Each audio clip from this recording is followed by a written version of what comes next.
Welcome back to James Workshop. Today we're going to be going over the Spearhead War Scrolls for the Seraphon. So unfortunately, no regiment details or enhancements in this case, so we're going to go straight into the units. So the first thing that we're going to have is a Saurus Oldblood on Carnosaur.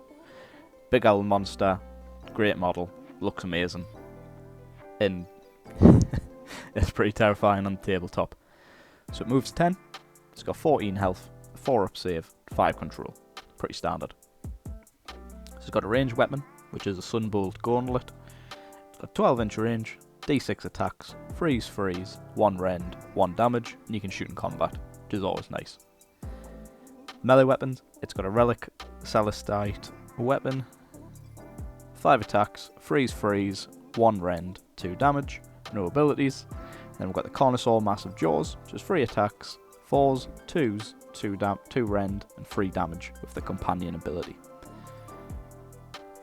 It's also got the passive, which is battle damaged to you once you've took 10 or more damage, which generally seems to be what the damage total is.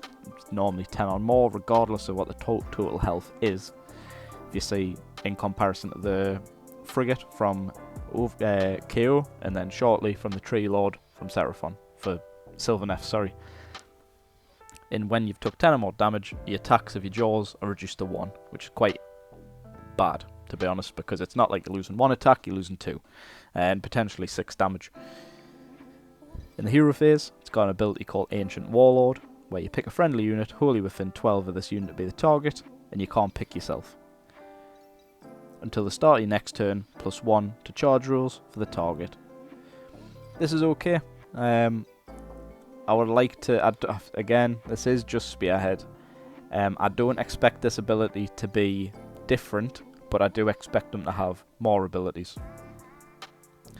Next up, we've got a big heavy hitter, the Croxagore. Great models, just recently came out, along with everything in this box. I believe they come in a unit of 3. They've got a movement of 5, 6 health each, which is really good. 4 wounds, 4 up save, and 2 control each. These have got Drake Bite Mauls, just 4 attacks, 4s, 2s, 1 rend, 2 damage. No abilities, though it does have the passive. If you're attacking something that has got more than 5 models, you get crit of 2 hits. So 6s count as 2 hits. You've got 3 in a unit, you've got 12 attacks in total, so realistically you should be getting at least 2 6s, meaning they would turn into 4 attacks. Pretty punchy. We have seen the War Scroll for these in the full game, and they're very, very nasty. Finally, just the 3 units in this box, but all great units. Saurus Warriors, they've got a 5-inch move, 2 health each, 4 up save, 1 control. These are each armed with Celestite clubs. You can also build them with spears, I believe. So for Spearhead, you just use the clubs, regardless of how you built them. The clubs have got 2 attacks, 3 hit on freeze, wound on freeze, 1 rend, 1 damage. Pretty solid, pretty normal. But hitting on freeze seems to be a lot rarer now than it used to, with a lot of things going 4 to hit or 4 to wound. The passive, ordered cohorts. You can +1 to save rolls for this unit whilst contesting an objective you control.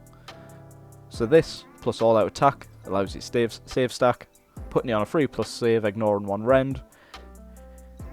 I'd expect that they will probably still have some variation of the old Scaly Skin ability, which was -1 damage against attacks into yourself, meaning things that would be 2 damage and would kill these in 1 hit, going to go down to 1, make them twice as tough.